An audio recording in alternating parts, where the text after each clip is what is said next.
Welcome to Spotlight. This week we feature Lorenz Penkler. He is the Academic Director of Emendy Multimedia Technology Institute. So Lorenz, tell us a little bit more about yourself and where you come from and what do you do? I'm a sound engineer, mastering engineer, born in South Africa, grew up in France, that's where I went to school, and ended up studying over in the UK. Moved back to South Africa more because of the climate than anything else, and also I had always had a plan of bringing some knowledge back into the country. Always been very fond of South Africa and somewhat patriotic to a certain degree, I'd say. So yeah. Right, so as director of the institution, tell us a little bit more about what does it entail and your day-to-day activities and your role that you play in the institution. Essentially it boils down to quality assurance, making sure that what we do is in line with the requirements of the governing bodies and that sort of thing, but more for me as a person, I want what we do to be as good as it can be. We offer training which I take as a very high responsibility in terms of contributing to people's way of thinking and how they are. So yeah, I'd say quality assurance, making sure that everything that we do has got value. Great, so I do understand you've got a passion for sound design and omnidirectional sound.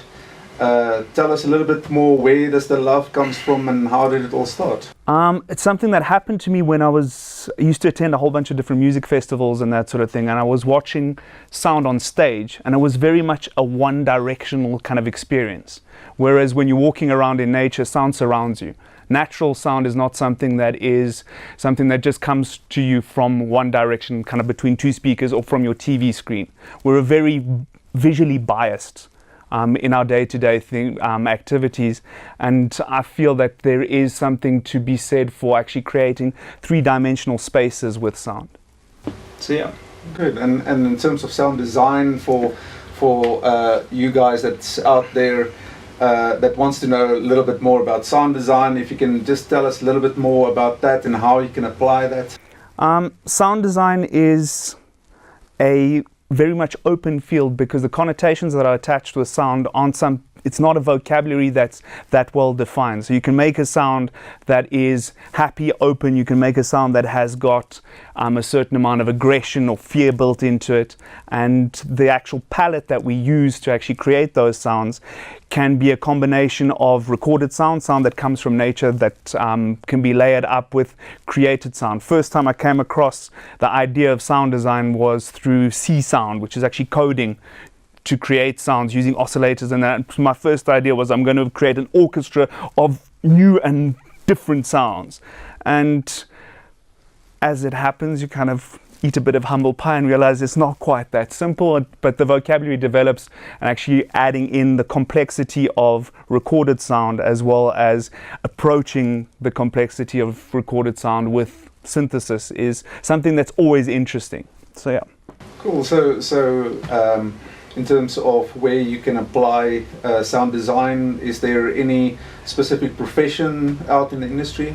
Very much in line with audio post-production, but also there's audio branding, creating sound specific to a company. There's a whole bunch of audio jingles and that sort of thing that have been created through the sort of multimedia era that we're living in, which are symbolic of a specific company, a specific brand or something like that, and it's sounds that become iconic to a certain degree.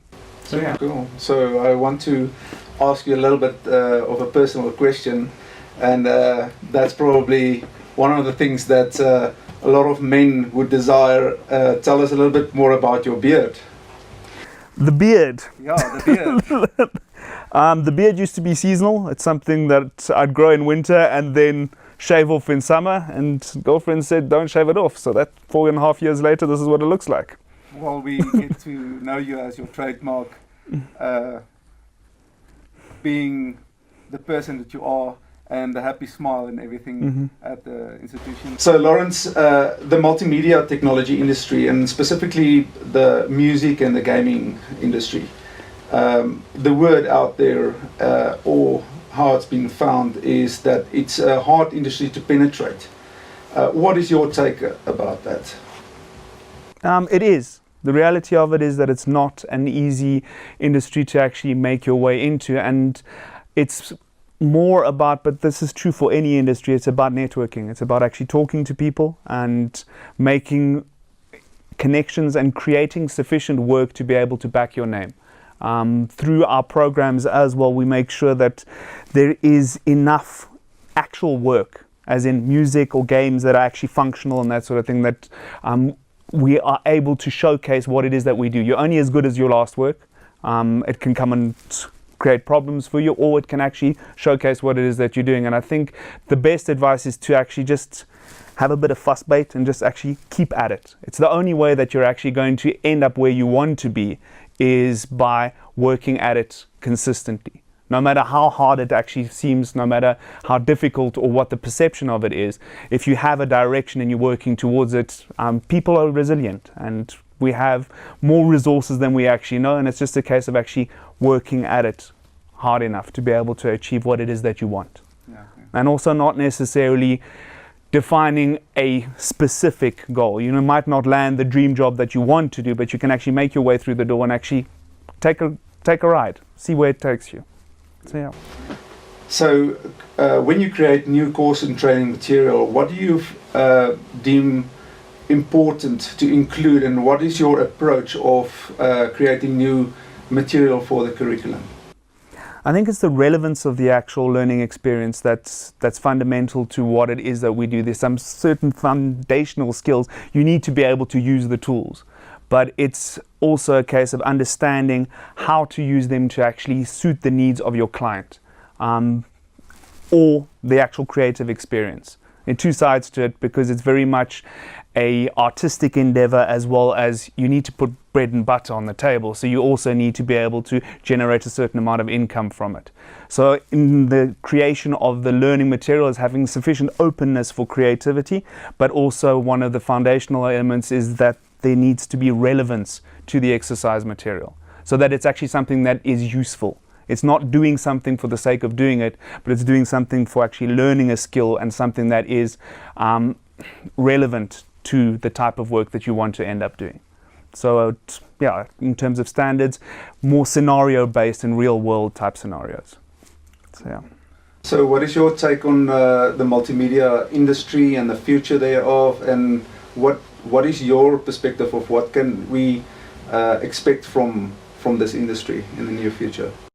Well, multimedia is very much fueled by technological advances in terms of the tools that we use, and the tools have become so incredibly powerful that there's a very bright future for content creators. People that make the tools make very smart applications that are able to do a lot of things, but we'll always need people that will actually be able to use those tools to create. So, and we are consumers of multimedia. And as the technology grows into virtual reality, from a sound perspective, that includes binaural sound. A lot of research is going into actually creating immersive environments. So that has other connotations as well, but from a interactive technology perspective, creating visual environments as well as audio environments, and different experiences, being able to actually travel to different places, experience potential of a building that hasn't been built yet, being able to walk around and get a feel for it and that sort of thing. There's a whole variety of different ways where multimedia will provide a canvas for us to be able to actually experience the world and also project ourselves into the future. That's very, very true. What is your take on the role of physical institutions, educational institutions, and the role that they play, and the future there? It's a interesting question in so much as the information that we provide, we're no longer purveyors of knowledge, but what the benefit of a physical institution is interaction. People do still like physical interaction to a certain degree, in terms of being able to create a rapport with somebody, meeting with somebody face to face, or communicating digitally is a different type of thing, and also just building relationships and being out there, being present in the world. So I find the relevance of physical institutions has also got a social role to a certain degree, not so much as just a purveyor of knowledge, but also a way of being and interacting with other people and just kind of collaborating. In our programs, we've got group projects that are built in to actually encourage students to work with one another, so that they actually generate those relationships and get a feel for how it is to work with a team of people rather than just individually, because most projects are larger in scope than just something that one individual will do. And I think that's also a very important aspect of being part of a physical institution versus being able to have an on-demand type of training, which is personally valuable, but won't actually include as much interaction as you would get from a physical institution. That makes pretty sense.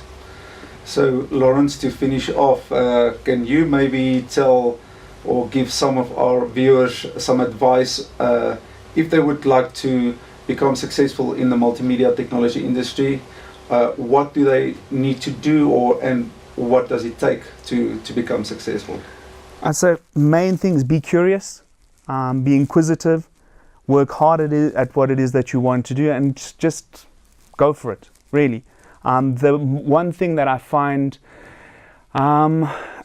somewhat incomprehensible to a certain degree is we've got a lot of students that come through to the college that haven't actually even scratched the surface of what is available online.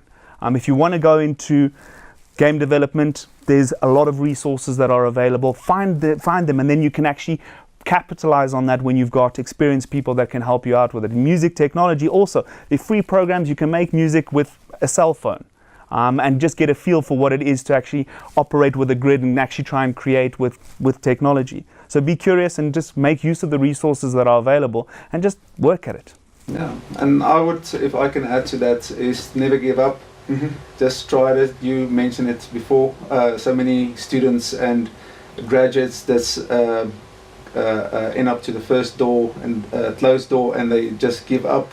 And which also might lead to the fact that they think that the industry is not approachable.